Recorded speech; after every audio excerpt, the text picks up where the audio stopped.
Hello and welcome back to Nerdy and Flirty. My name is Cass and I am so excited for today's episode. I hope that you are wide awake because today we are talking all about sleep. In today's episode, we are diving deep. Sleep hygiene, common problems with sleep, things to do to get better sleep, should we be napping, every single thing we need to know. I did a ton of research for today's topic because I wanted to be super prepared and equipped with statistics, studies, and just everything about sleep. I personally had a ton of questions about sleep, including about my napping and how long I should be napping, if I should be napping, what does it do, and all of that kind of stuff, and we're going to get into that. So I did this research to answer my questions and also answer questions that many people have regarding sleep. So what even is sleep hygiene? I've been seeing the term sleep hygiene all over social media. What is it? Sleep hygiene is basically just a set of behaviors that promotes healthy sleep. So the best behaviors, the best practices that you can do to get better sleep. If you have good sleep hygiene, that means you're doing the things that help you get good sleep. So why is sleep hygiene even important? Sleep is so important for so many functions that our body does. When I do presentations about health and wellness, sleep is always the first thing that I bring up because sleep affects everything else in our day. You can physically feel when you're tired because maybe you're less motivated, maybe you're moodier, maybe you're less active, irritable, lower reaction time. I know I'm so clumsy when I'm super tired. I crave unhealthy foods. I don't exercise as much.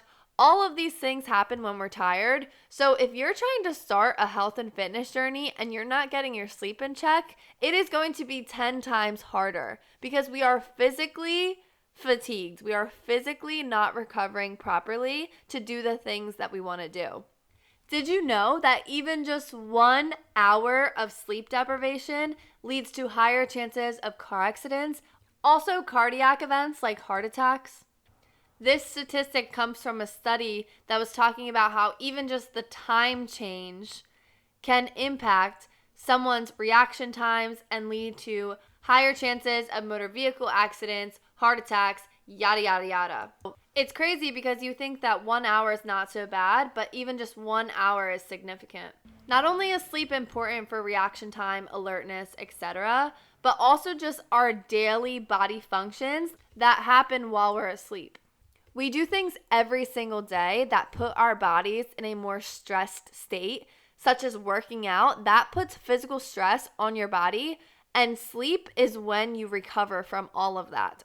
Poor sleep is linked to impairments in motivation, emotions, cognitive functions, and even medical conditions like diabetes and cardiovascular disease. There was a study I read in preparation for this episode that I found so fascinating because in the study, they compared two groups of people. The first group learned something, got a full night's sleep, and then took a test. And the second group learned something and immediately took a test. Guess what group performed better? It was the people that got a full night's sleep. So if you have a big test coming up, you have a better chance of doing well if you study, sleep, and then take the test versus trying to cram right before. I think that's why they say you should just go to sleep instead of pulling an all-nighter before you take your test. So despite this beautiful convincing that I just did about how important sleep is, in America, 56% of Americans report sleep problems, where in Western Europe, only 31% report sleep problems, and only 29% in Japan. That's almost double in America. And let me just tell you, these are reported numbers. So that means they are probably much higher, but people don't always self-report their sleep problems. So if you think you're one of those 56% of Americans and you're having difficulty sleeping, or you just want to improve your sleep hygiene routine, today we're going to talk about the common problems and the specific recommendations that you should do for each problem or each influencing factor. By the way, I just want to say that every study and statistic that I'm saying in this episode will be linked down below in the little show notes. So if you're curious on the studies I'm reading and where I got this information, definitely check out the notes below. You'll find some interesting stuff down there. Okay, back to the episode. So, what are the most common problems or things that affect your sleep? Let's start with caffeine. Caffeine is the most widely used substance in the world, but caffeine is a stimulant. A stimulant accelerates your heart rate and your blood pressure, which is going to keep you up for longer. And the reason caffeine is so influential in your sleep is because caffeine has a half-life. The half-life of caffeine is anywhere between 3 to 7 hours, which means that if you intake caffeine, half of the caffeine is still going to be in your system 3 to 7 hours later, which means it can stay in your body anywhere from 10 hours plus to completely clear from your bloodstream. Additionally, half-life has been found to increase with age, aka the older you get, the longer it stays in your system. So having caffeine in general is going to impact your sleep, but also, or more specifically, having caffeine closer to bedtime is really going to impact your sleep. The ideal would be to cut caffeine out completely, but obviously that's not realistic. I drink coffee almost every single day. I love it. I'm never giving it up. So the recommendation would be to have your caffeine at least 4 to 6 hours before you go to bed. And let me just say that caffeine is not just coffee. I know that's what most of us think of when we hear caffeine, but definitely check out your energy drinks as well. I know energy drinks are so easy to kind of forget about and just drink them and forget about them, but think about the caffeine intake you have throughout the day. Just to put it in perspective, 1 cup of coffee has 95 milligrams of caffeine.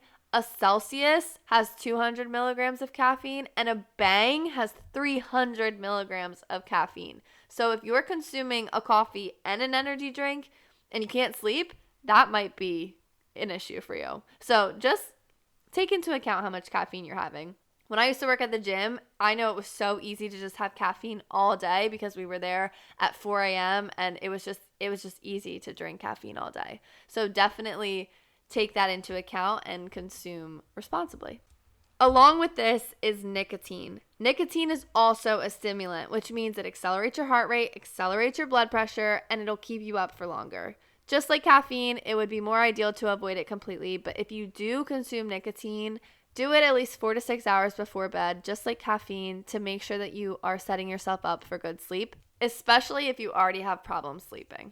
All right, so next let's talk about the one that no one really wants to talk about, but we need to talk about: alcohol. Sleep experts recommend avoiding alcohol 4 to 6 hours before your bedtime, which kind of sucks because if you are drinking, most of us do it at night.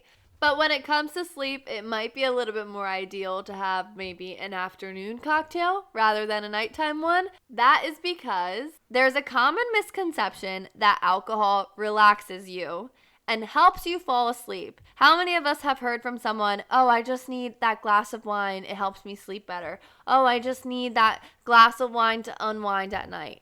Well, that is actually just a very big misconception, because when you sleep after drinking, you're not getting the high quality sleep we all want. You're getting very interrupted, low quality sleep. And if this is a topic that you're truly interested in, Andrew Huberman has an amazing episode all about alcohol and how it affects every body process you have. So I would definitely recommend listening to him talk about this because he is just so amazing. So definitely go listen to him talk about it because he does it so eloquently. But I did want to mention it a little bit generally on here because that is something that affects your sleep, and we're talking about sleep hygiene. All right? So the next thing we're going to talk about is sugar. And sugar is very interesting because it has this interesting relationship with sleep. Higher blood sugar levels are linked to poorer sleep, but poor sleep is also linked to higher blood sugar levels. What does that mean? That means that if you are constantly in a high blood sugar state where your blood sugar is always raised, you're probably going to have poorer sleep. But having poor sleep can also lead to increased blood sugar levels. Even just one night of sleep deprivation can increase your insulin resistance and increase your blood sugar levels. That's why people who work shift work usually have a higher chance of having diabetes, because that sleep deprivation increases their insulin, increases their blood sugar levels, and then increases their chance of diabetes. So the thing to do for this would be to watch your diet as much as possible when it comes to sugar and making sure to lower your added sugar when you can. And also make sure you're getting high quality sleep to keep your blood sugar levels level. All right, so now we're going to talk about naps. And this is my favorite part to talk about because this is something that I had a ton of questions about. I have seen everywhere conflicting information about naps. So I did the research so that you don't have to. I'm going to present you everything that I've learned and come up with, and then I'll let you decide how you want to go about this napping approach. So in the research, I found that naps can be just as effective as a full night's sleep. In one study, the researchers found that a 90-minute nap had the same learning benefits that a full night of sleep had. So if you are tired and you are sleep deprived, a 90-minute nap will increase your learning and performance the same way a full night of sleep would. Additionally, in that same study, they found that naps had even more of a benefit than afternoon cup of coffee. So if you're always craving an afternoon cup of coffee, this study found that taking a nap would be even more beneficial for your alertness, your awakeness, than having that afternoon cup of coffee. In the study, they gave both groups a verbal recall test, and the people that took a nap performed much better than the people that had a cup of coffee. But then I was reading that too much of a good thing can be not so good. Excessive sleep and daytime napping can be detrimental to performance and health. In this one study, they found that too much sleep increases your C-reactive protein, which that protein is linked to systemic inflammation. And we know that systemic inflammation increases your chances of cardiovascular disease, cancer, diabetes, depression, etc., etc. So how much is too much, you might ask?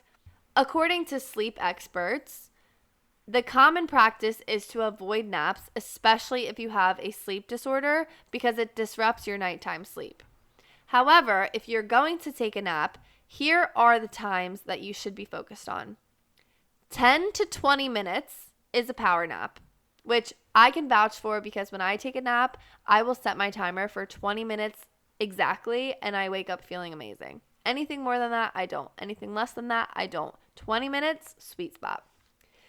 30 minutes can be problematic because it's not quite long enough, not quite short enough. 60 minutes can improve your memory, but 90 minutes gives you that full sleep cycle, which improves memory, concentration, alertness, etc., etc.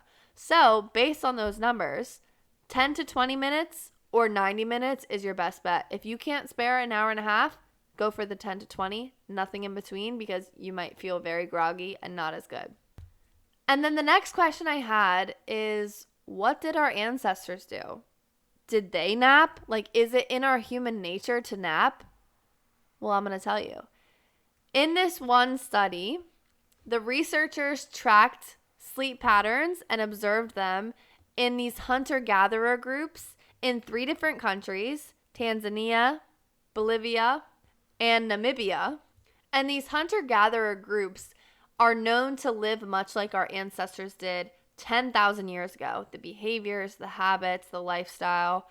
So during this observation, the researchers noticed that nearly all of them took a break during midday when it was peak heat. They took a break, but none of them out of 94 hunter-gatherers took naps.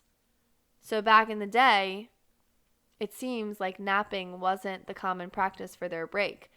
But these same researchers explained that even though 10,000 years ago we didn't nap, humans are very adaptive, and sleep behaviors are human behaviors that can adapt. So even though back then they didn't take naps, now the way that our lifestyles are, a nap might actually be necessary and more beneficial than 10,000 years ago where they might not have needed a nap. We all know someone who takes naps all the time and swears by it. And even entire countries have it rooted in their culture, like in Spain with daily siestas, which are just little times to take naps. They take a break from work. It's crazy. I was staying in Galicia for a little bit, and it's a real thing. They would close down the shops for 2 hours, and whether people took naps or not, that time is rooted in their workday, rooted in their culture, and it's a real thing. So that's kind of the spiel on napping. I know I didn't give you a concrete answer because there really isn't one. At the end of the day, when it comes to napping, it's going to be what you feel best on. If you don't know if naps really work for you, I would test out the 10 to 20 minute power nap and the 90-minute sleep cycle and see if you feel better. And if every time you take a nap, you end up lounging around and being more tired than when you started, maybe napping isn't for you. Sometimes I know that I can feel tired, but I need to stay in motion or else I just feel slumped the rest of the day. So it really just depends on the person. Everyone is different, and this is just the research I'm presenting to you. Okay, so those are some of the common problems, some of the common issues that people have that they might not even realize are affecting their sleep. So now we're going to talk about tangible habits and things that we can do to set ourselves up for the best sleep we can possibly have. The first thing I'm going to say is we have to set the environment. What is your sleep situation even like? Are you in a beautiful bedroom that makes you feel calm, makes you feel at peace, tells you you're unwinding? Or is it loud, bright colors, like just things that maybe stress you out? All of these little things really matter when it comes to getting high quality sleep. It's really important to create a space that instantly when you're in there, your body knows it's time to unwind.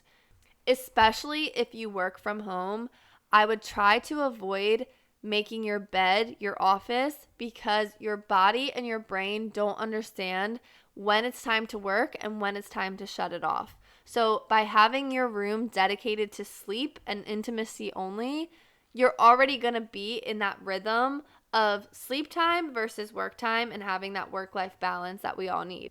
So the next thing that we need is darkness. We need darkness for our circadian rhythm to regulate. Being in the dark stimulates melatonin production, which is the hormone to let our bodies know it's time to go to bed.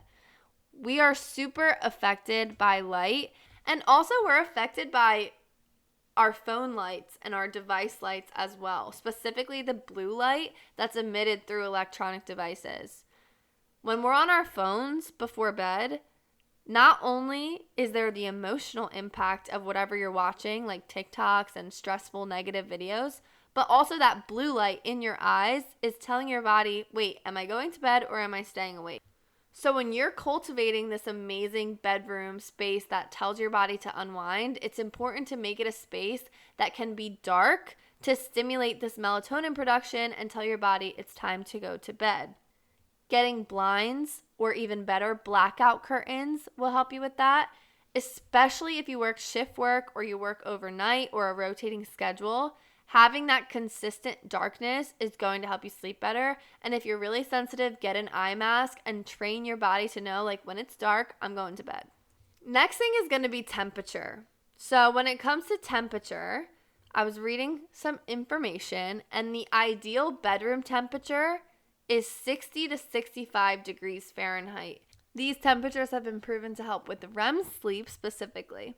Any temperature over 71 degrees is linked to more restlessness before bed, and anything below 53 is linked to difficulties as well. So having that sweet spot of 60 to 65 degrees will help you fall asleep a little bit better.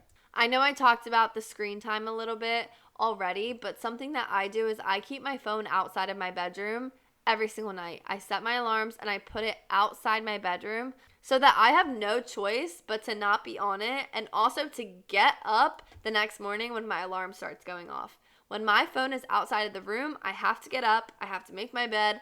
I have no choice, right? When it's right by your bed, you scroll on TikTok, you get bored, you think about it, you see every single text message. It's just not good for a good sleep environment. If you really have an issue with being on your phone, put it in another room and get an old school alarm clock, and then you really have no choice but to not be on your phone. I use my phone and I set it to bedtime mode where I don't get texts, I don't get calls, I'm not looking forward to any messages because I already know that once that bedtime mode comes on, my phone is off. It's really easy to set up on an iPhone. You just go on the clock and set up bedtime. And then every single day that I have it set, it automatically turns off. It puts on a form of do not disturb. And it keeps me in a consistent bedtime routine each night. Something really simple to help you get into a high quality sleep hygiene routine is going to bed at the same time every single night and waking up the same time every single day. I know it's hard on the weekends, but keeping that consistent flow of going to bed and waking up really helps you stay in a consistent routine. Your body knows when it's time to unwind, knows when it's time to wake up, and eventually it just becomes second nature. Obviously, we all have special occasions where we stay out later than normal, we wake up later than normal, or we wake up earlier than normal if you're catching a flight or something like that. But for the most part, staying in a consistent sleeping routine will overall just help you fall asleep faster, sleep better, etc. Sleep affects everything. I said it in the beginning, and I'm going to close out by saying it again. When we're tired, everything else is harder. It doesn't matter what goal you have. It is so much harder to do it when you're tired and fatigued. Prioritizing sleep sets everything else up to be just a little bit easier, whether your goal is to start cooking for yourself, start going to the gym, get a promotion at work, whatever it is, it will be so much easier to do if your body is well rested and well recovered to do that. I really hope that you enjoyed this episode talking about some of the common factors that affect sleep, how to improve them, common sleep hygiene practices, and napping. I really hope you enjoyed it. Thank you so much for listening. If you're not already, give the podcast a follow. That would really help me out. I would really appreciate it. And I can't wait to talk to you guys next week. Thank you for listening. Get a good night's sleep, and I will talk to you guys soon. Bye.